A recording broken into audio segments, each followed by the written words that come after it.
Diqqat. Chalg'ituvchi dunyoda muvaffaqiyat sirlari. Kel Newport. 3-qism. Teran ish murakkab narsalarni tez o'rganishga yordam beradi. Ongingiz diqqat nurlarini jamlovchi obyektivga aylansin. Ongingizda hukmron va qiziqarli g'oya bo'lib o'rnashgan har qanday narsaga intiling. Ushbu nasihat 20-asrning boshlarida Intellektual hayot nomli mo'jaz, ammo ta'sirli kitobni yozib qoldirgan Dominikan rohibi va axloq falsafasi professori Antonin Sertilyanchga tegishli. Sertilyanch kitobni g'oyalar dunyosida tirikchilik qilayotganlarga ongni rivojlantirish va teranlashtirish uchun qo'llanma sifatida yozgan. Intellektual hayot kitobida Sertilyanch murakkab materiallarni o'zlashtirish zarurligini ta'kidlaydi va kitobxonning ushbu vazifaga tayyorlanishiga yordam beradi. Shuning uchun uning kitobi odamlar murakkab aqliy ko'nikmalarni qanday tez o'zlashtirishini yaxshiroq tushunishda asqotadi. Sertilyanchning yuqoridagi nasihati mag'zini chaqish uchun avvalroq keltirgan iqtibosga qaytish joiz. U Intellektual hayot kitobida qayta takrorlaydi. O'z sohangizda ilgarilamoqchi bo'lsangiz, tizimli ravishda sohangizga muvofiq mavzularni diqqat nurlarini jamlagan holda tadqiq etib, ulardagi yashirin haqiqatni yorug'likka olib chiqishingiz kerak. U yana uqtiradiki, o'rganish diqqatni kuchli jamlashni talab etadi. Bu g'oya o'z davridan ancha ilgarilab ketgandi. 1920-yillarda mafkuraviy holatni kuzatgan Sertilyanch o'zlashtirilishi qiyin ishlarni qanday uddalash sirini ochib bergan ediki, buni anglash uchun akademiyaga 70 yil kerak bo'ldi. 1970-yillarda psixologiyaning bir tarmog'i, ya'ni amaliy psixologiya, turli sohalardagi ekspertlar boshqalardan nimasi bilan ajralib turishini tizimli tadqiq qilishni boshladi.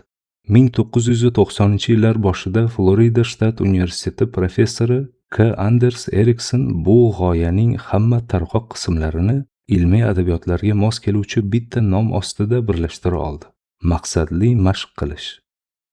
Erikson mavzuga doir asosiy asarini quyidagi katta da'vo bilan boshlaydi. Biz tajribali ekspert xodimlar va o'rtamiyona xodimlar orasidagi bu farqlar o'zgarmas ekanligini inkor etamiz. Aksincha, tajribali va tajribasiz xodim o'rtasidagi farq ma'lum bir sohada o'z kasbiy salohiyatini oshirish maqsadida muntazam ravishda o'z ustida ishlashdir. Xususan, Amerika madaniyatining favqulodda iste'dod egalariga mehri ancha baland. Erikson ilgari surgan va keng qabul qilingan izlanishlar xulosalari ushbu miflarning misini chiqarmoqda. Aqliy zo'riqishni talab qiluvchi vazifani uddalash uchun mashq talab etiladi. Juda oz istisnoli hollarda tug'ma iste'dod yetarli bo'ladi. Shu joyda Sertilyanch o'z vaqtidan ancha ilgarilab ketganga o'xshaydi.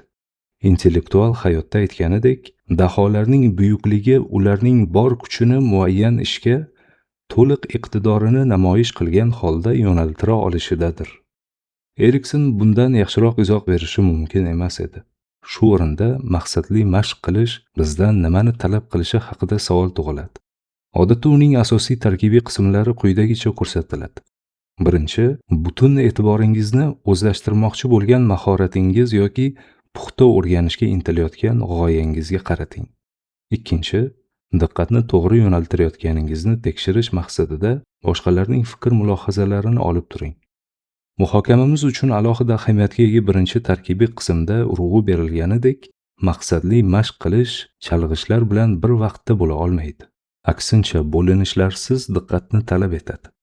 Erikson ta'kidlaganidek, tarqoq diqqat maqsadli mashqning asosi hisoblanuvchi jamlangan diqqatning ayni aksidir. Psixolog sifatida Erikson va boshqa tadqiqotchilar nima uchun maqsadli mashq muayyan natija berishiga qiziqmaydi. Ular buni shunchaki samarali xatti-harakat ekanligini aniqlash bilan cheklanadi. Eriksonning ushbu mavzuga bag'ishlangan ilk yirik maqolalari chiqqandan so'ng o'tgan 10 yilliklarda neyrologlar shaxsning murakkab vazifalarni bajarishini yaxshilovchi moddiy mexanizmlarni o'rganmoqdalar.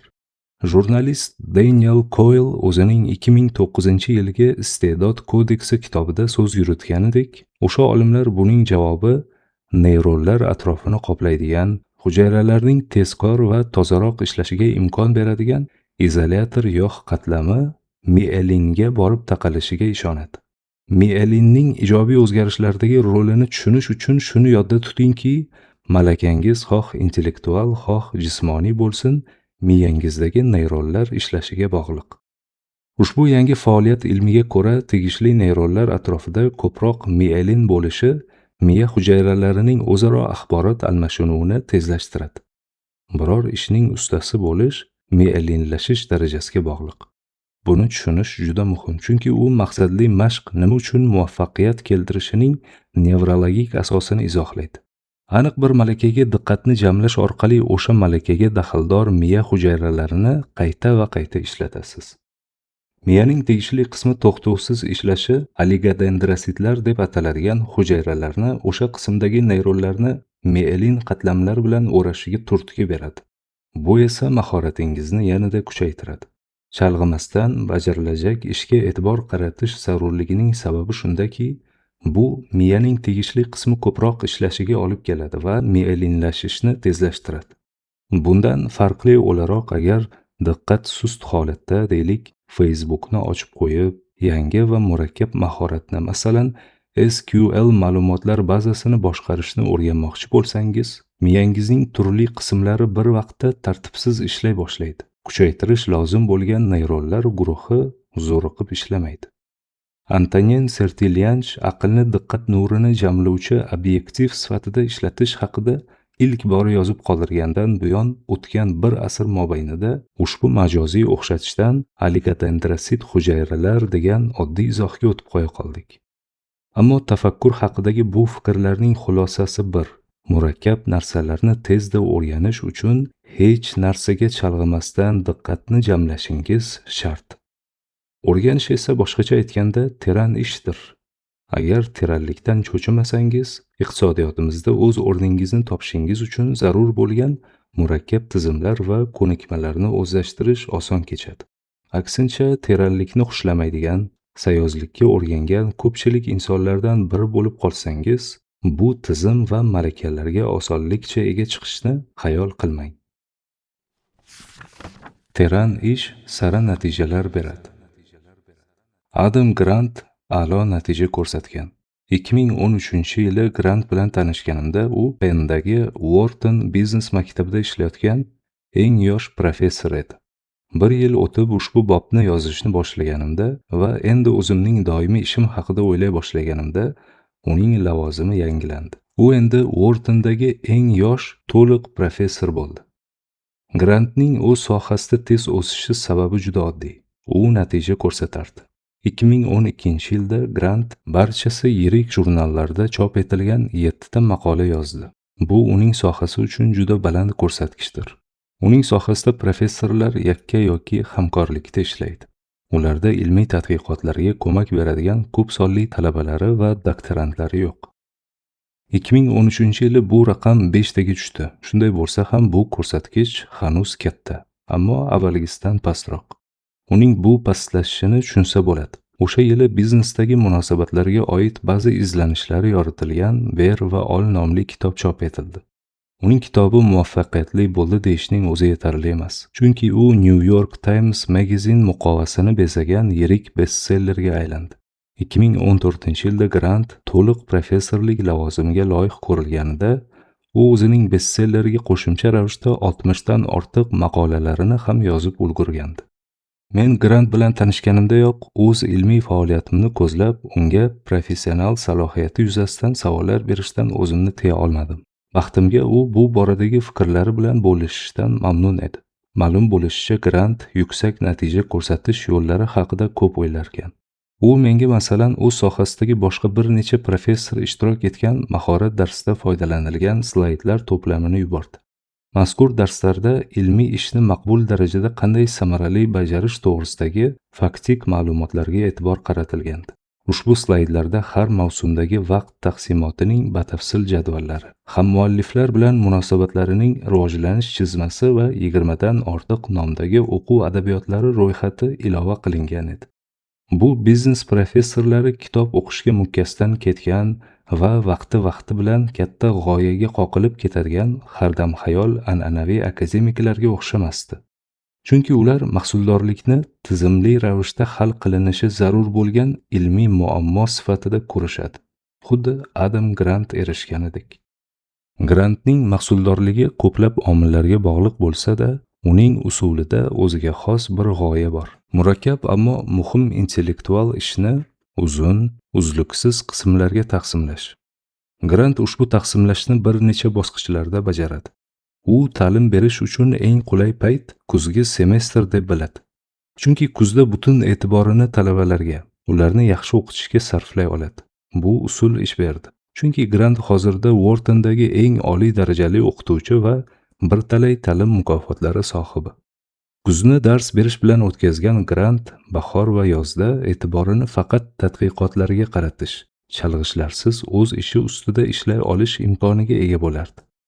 Grant shuningdek vaqtini mayda qismlarigacha diqqat bilan taqsimlaydi.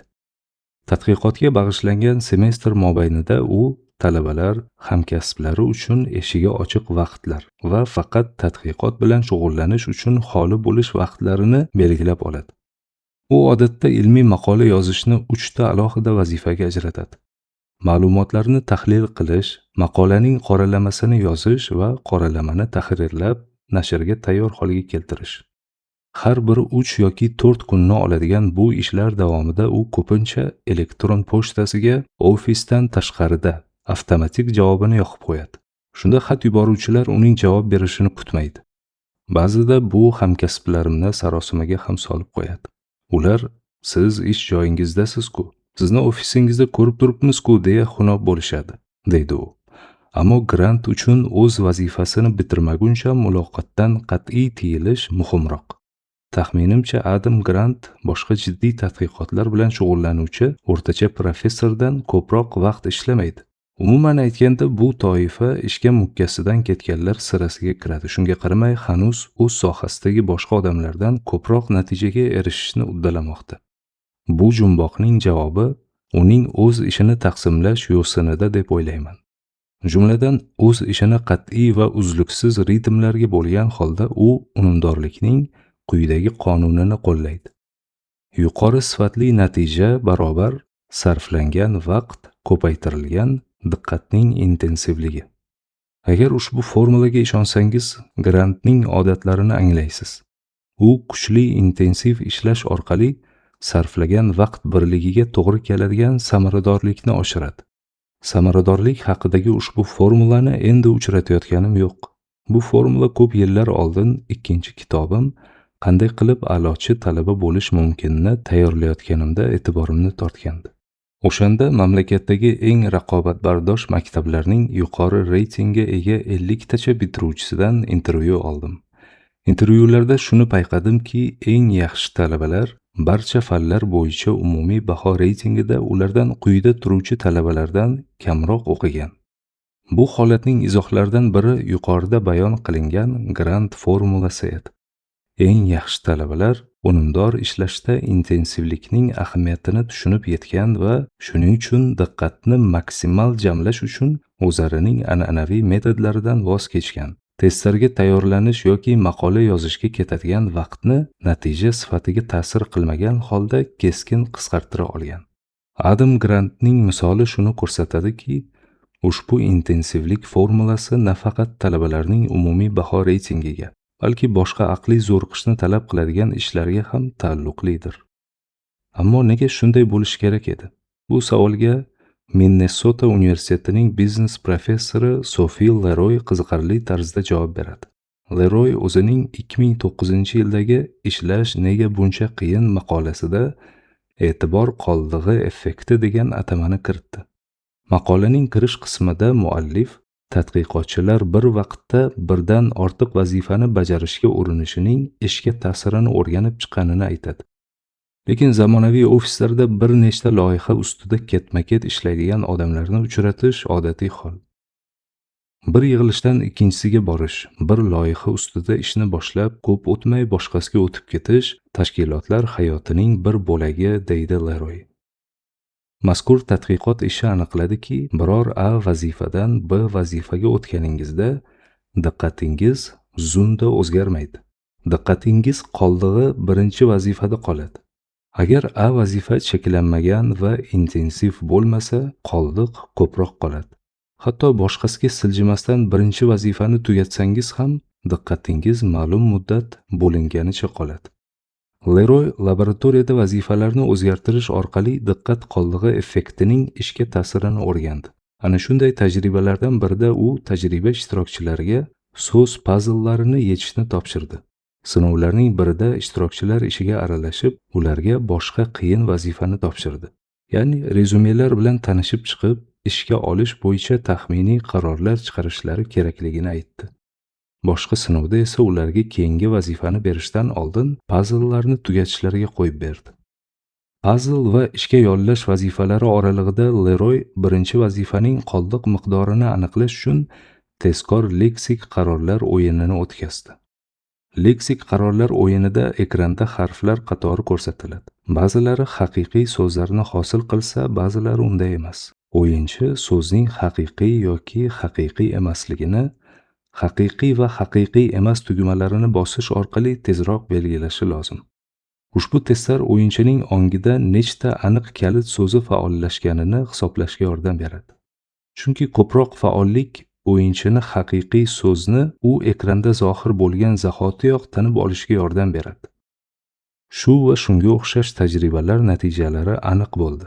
Vazifalarni o'zgartirgandan so'ng diqqat e'tibori bo'lingan odamlar navbatdagi vazifada yaxshi natija ko'rsatmaydi va qoldiq qancha ko'p bo'lsa, bajarilgan vazifa shunchalik chala bo'ladi. Diqqat qoldig'i tushunchasi intensivlik formulasining ne sababdan to'g'ri ekanligini tushuntirishga yordam beradi va shu asosda grantning samaradorlik sirini ochiqlaydi. Uzoq vaqt davomida faqat bir murakkab vazifani bajarish orqali grant diqqat qoldig'ining salbiy ta'sirini kamaytirishga erishadi va bu o'z navbatida unga yagona vazifani sifatli bajarishga imkon beradi. Grant maqola ustida bir necha kunlab yolg'iz ishlab, to'xtovsiz chalg'ishlar ichida ishlayotgan odatdagi professordan ko'ra ancha yuqori samaradorlikka erishadi. Garchi grantning haddan ziyod xilvatlanishligini to'liq takrorlay olmasangiz ham, ikkinchi bo'limda teranlikni rejalash uchun turli xil strategiyalarni ko'rib chiqamiz. Diqqat qoldig'i tushunchasi hamon ahamiyatli. Zero biroz bo'lsa-da chalg'ituvchi vaziyatlarda ishlash ish natijangiz uchun baribir zararli bo'lishi mumkin. Pochtangizga kelgan xatlarga har 10 daqiqada nazar tashlab qo'yishingiz bir qarashda bezarardek tuyuladi. Darhaqiqat ko'pchilik bu ishni ekranda pochta qutisini doim ochiq qoldirishdan afzalroq deb o'ylaydi. Ammo Leroy bu aslida ijobiy o'zgarish emasligini uqtiradi. Pochtangizga qisqa vaqtga kirib chiqish diqqat e'tiboringiz uchun yangi nishonni ko'rsatadi. Bundan ham yomoni xatlarni ko'rgach, ular bilan o'sha damda shug'ullana olmasligingizni anglab, yana asosiy vazifaga qaytishga majbur bo'lasiz. Bunday hal qilinmagan keskin burilish sababli bo'lingan diqqat ishlash sur'atingizni pasaytiradi. Ushbu individual kuzatuvlardan aniq bir argument chiqarish mumkin. Eng yaxshi natija ko'rsatish uchun bitta vazifaga to'liq diqqat qilib, chalg'imasdan uzoq vaqt ishlash kerak. Boshqacha aytganda, sizning ishingiz sifatini ko'taruvchi ish turi teran ishdir. Basharti uzoq vaqt davomida teranlik bilan ishlashni o'zingizga ep ko'rmasangiz, professional rivojlanish uchun tobora suv va havodek zarur bo'lib borayotgan sifat va miqdor jihatdan samarali ishlash qiyin bo'lib boraveradi. Iste'dodingiz va malakangiz raqiblaringizni butkul yo'lda qoldirib ketmasa, ular orasidagi teran ishlovchilar sizdan o'zib ketadi.